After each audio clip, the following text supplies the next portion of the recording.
Compatriotas, el Centro Democrático se declaró oficialmente en oposición al gobierno de Gustavo Petro. Más de 10 millones de colombianos se alinearon en oposición cuando depositaron su voto en las urnas de la democracia. Hoy, como oposición oficial y en representación de esa media Colombia, una realidad política que no puede ser desconocida, respondemos a su discurso de posesión, conciliador, emotivo y protocolario, pero lleno de claroscuros que solo se pueden interpretar en el marco de los pronunciamientos y anuncios de campaña. Respondemos a lo que Gustavo Petro dijo en su discurso y también a lo que no dijo, y a lo que vimos, comenzando por un video en el que se insiste en el mensaje subliminal de igualar a los peores criminales de la patria con los soldados y policías de Colombia, nuestros héroes. Porque sí hay héroes en Colombia, presidente Gustavo Petro y señor ministro de Defensa. Los héroes de la patria surgieron el 7 de agosto de 1819 en la batalla de Boyacá, como una estirpe heroica que llega hasta nuestros días, el glorioso Ejército Nacional, el mejor de Latinoamérica, entrenado durante décadas en las selvas de Colombia, enfrentando a los criminales que este país desmemoriado repudió en febrero de 2008. En la mayor manifestación de nuestra historia, cuando Colombia le dijo no más a los mismos criminales que hoy se sientan en el Congreso y desde allí se atreven a tildar de delincuentes a nuestros héroes, soldados y policías de la patria, y a llamarnos señores de la guerra, a quienes jamás hemos cometido un crimen ni empuñado un arma. Sí hay héroes en Colombia. A uno de ellos, hoy un anciano de 90 años, le tocó enfrentar en 1985 el ataque leve y sangriento del grupo guerrillero M-19 a la sede máxima de la justicia colombiana. Hoy, 37 años después, el general Arias Cabrales sigue en la cárcel por injusta decisión de la JEP, mientras un miembro del grupo guerrillero atacante llega a la presidencia de la República por designio incomprensible de la democracia. Sí hay héroes y heroínas en Colombia, los miles de hombres y mujeres de la Policía Nacional, colombianos del común amenazados por el solo hecho de vestir el uniforme, ciudadanos que salen de su anonimato cuando los conocemos en los noticieros con una cinta negra en su foto. Detrás del gatillero están los que pagan por matar, las mafias de todas las calañas, llámense disidencias, helenos o clan del Golfo, pero también son responsables los que instigan a matar, los que han sembrado el odio contra la Policía Nacional como bandera política de la izquierda, desde los cargos públicos, desde el Congreso de la República y desde las redes sociales. ¿Qué se pretende con su traslado a otro ministerio?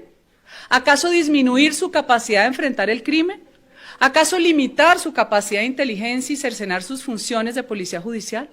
¿Acaso convertirla en un cuerpo civil desarmado? ¿En una policía política más ocupada en cazar opositores que en perseguir criminales? La sociedad que no honra a sus héroes dejará de tenerlos. La seguridad interna, tanto en los campos como en las ciudades, tiene un factor común, el narcotráfico.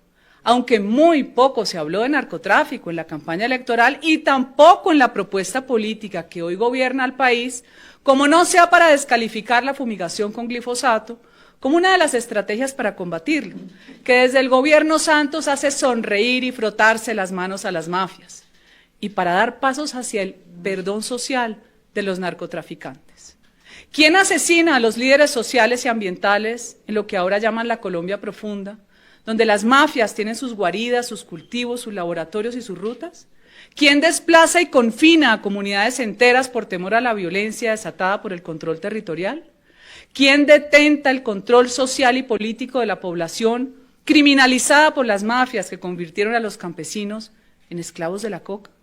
¿Quién financió la amenaza narcoterrorista disfrazada de paro nacional que paralizó la economía y convirtió a ciudades, especialmente Cali, en campos de batalla, con el apoyo de la izquierda que hoy gobierna? La respuesta es una sola: las mafias de narcotráfico y sus agencias minoristas en las ciudades, las bandas de microtráfico. Se engaña el recién posesionado Gustavo Petro si piensa que la solución a las drogas va a llegar gracias a la concertación con las comunidades, como se lo pidieron algunas de ellas en su bautizo espiritual. Se engaña el nuevo gobierno si piensa que se puede negociar con el crimen, porque a $153 el gramo de cocaína en las calles de Estados Unidos, por el acogimiento de un capo, nacerán 2 nuevas cabezas, porque las mafias son como la hidra mitológica, a la que le nacían 2 cabezas por cada una que se le cortara, para recibir la tajada de un negocio de $719 mil millones. Negocio que mató a casi 108.000 consumidores estadounidenses en 2021. Negocio que mata a diario colombianos, líderes sociales, ambientales, policías, soldados y ciudadanos desprevenidos en el caos de inseguridad de las ciudades. Negocio que mató también la moralidad pública y el ejercicio de la política. Si la seguridad interna ha vuelto a ser una preocupación para todos los colombianos, la amenaza a la seguridad en las fronteras y con ello a la soberanía nacional no es tampoco un asunto menor. El actual presidente, a diferencia de Santos, no va a conseguir un nuevo mejor amigo, sino que se reencontrará con sus viejos amigos de la izquierda latinoamericana. Se ve venir un realinderamiento de las relaciones internacionales que ojalá no sea en la línea del socialismo latinoamericano más radical, como Nicaragua y Venezuela. Esta última hipotecada económicamente a China, militarmente a Rusia, políticamente a Cuba y con la asesoría cercana del terrorismo iraní. Ahora mismo, mientras la izquierda llega al poder en Colombia y al gobierno demócrata de Estados Unidos no se le ve muy preocupado, en Venezuela los ejércitos de Rusia, China, Irán, Nicaragua y Cuba juegan a la guerra con los militares del régimen de Maduro, que muestra orgulloso su inversión de cerca de $5.000 millones durante su dictadura ya vitalicia, en misiles, tanques de guerra, aviones y armamento de última tecnología, mientras su pueblo mendiga en los semáforos de nuestras ciudades. No es un asunto menor, repito, no solo por una eventual amenaza a la seguridad y la soberanía nacional, sino porque un replanteamiento de las relaciones internacionales en lo político se verá reflejado en las relaciones comerciales. Sumado esto a propuestas temerarias, como el desconocimiento de los tratados de libre comercio que se pueden renegociar, la suspensión de la exploración petrolera, las amenazas disfrazadas a la legítima propiedad privada de la tierra y la reforma tributaria que afectará la inversión y el empleo. Toda una mezcla explosiva para una economía que, a pesar de enfrentar la inflación que golpea al mundo, hasta hoy muestra los mejores indicadores de recuperación pospandemia y de crecimiento en la región. Hace 10 años nos prometieron una paz estable y duradera que nadie ha visto, y nadie verá mientras haya narcotráfico en Colombia. Fue un alto precio que pagamos los colombianos, por lo que realmente fue un acuerdo de impunidad con un grupo narcoterrorista que atacó al país durante décadas. Hoy nos hablan de una paz total, y el precio que se le pide a los colombianos es todavía mayor, porque se pretende negociar con todas las grandes mafias de narcotraficantes, incluidas disidencias, helenos y marquetalias, porque nadie se va a creer el cuento que todavía hay guerrillas subversivas con ideales políticos que no solo justifican el asesinato, el secuestro, la extorsión, el desplazamiento, el reclutamiento y abuso de menores y, claro, el narcotráfico, sino que además las hace acreedoras a justicias especiales. No, las cosas como son. El gobierno busca negociar con mafiosos y corruptos, y punto. Nos opondremos con determinación a que se sigan golpeando los cimientos del edificio de la justicia. Ya lo quemaron una vez, no permitiremos que pretendan derribarlo, porque si cae la justicia, cae la democracia. No será fácil el ejercicio de la oposición, porque para desgracia de Colombia, el envilecimiento de la política acabó con su razón de ser. La representación del sentir de los ciudadanos. Los políticos ya no son la expresión de quienes les dan su voto y se identifican y hacen parte de los partidos. Los políticos son la expresión de sus propios intereses. Todo cambió para que nada cambie. Dicen que al desayuno se sabe cómo va a ser el almuerzo, y muy pronto conocimos el desayuno con los duros enfrentamientos y triquiñuelas entre los miembros de la coalición de gobierno para hacerse con la torta grande de las contralorías. Estamos frente a una nueva marca de mermelada, y nos corresponde, como oposición declarada de acuerdo con la ley, asumir en solitario la lucha contra la corrupción, paradójicamente, frente a quienes enarbolaron esa bandera y hoy no encuentran cómo explicar su cambio de principios. Compatriotas, Hoy ha asumido el poder por primera vez en Colombia un presidente socialista que va a gobernar bajo los postulados y las consignas de la izquierda radical. No podemos llamarnos a engaños ni pensar con el deseo. El país enfrentará cambios profundos que chocan con los principios y valores de quienes nos hemos declarado en oposición. Como oposición defenderemos la libertad en todas sus formas y nuestras voces no serán acalladas.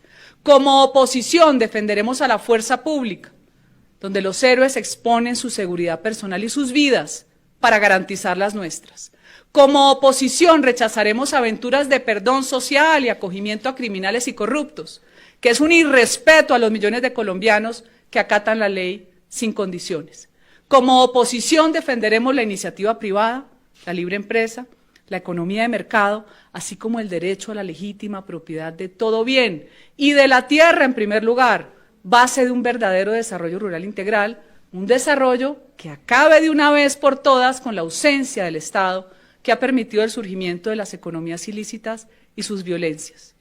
Como oposición respaldaremos la protección de la naturaleza y de nuestra magnífica biodiversidad, pero sin fanatismos innecesarios, buscando siempre el sano y posible equilibrio entre tan grande responsabilidad y las necesidades del desarrollo del bienestar para 50 millones de colombianos.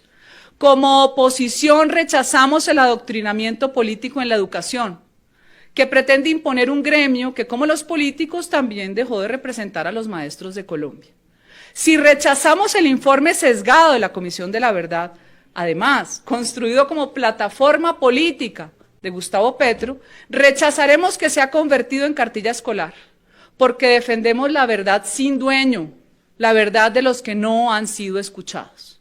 Como oposición dejamos sentado que mientras haya narcotráfico, no habrá paz en Colombia, ni estable, ni duradera, ni total. Haremos oposición como debe hacerse, sin noticias falsas, sin insultos, con altura, con respeto por la democracia y sus instituciones, pero con la firmeza que demande la defensa de nuestros principios y de los derechos de los colombianos. Dios nos acompaña en nuestras convicciones, como muy cerca sentimos el acompañamiento de millones de colombianos que las comparten. Seremos fieles a la representación que nos honra y nos compromete de una ciudadanía que solo quiere un país donde vivir, un país del cual sentirse orgulloso, un país para quedarse, una patria para amar y para entregársela más grande y más digna a las generaciones venideras. Es el compromiso del Centro Democrático con Colombia. Muchas gracias.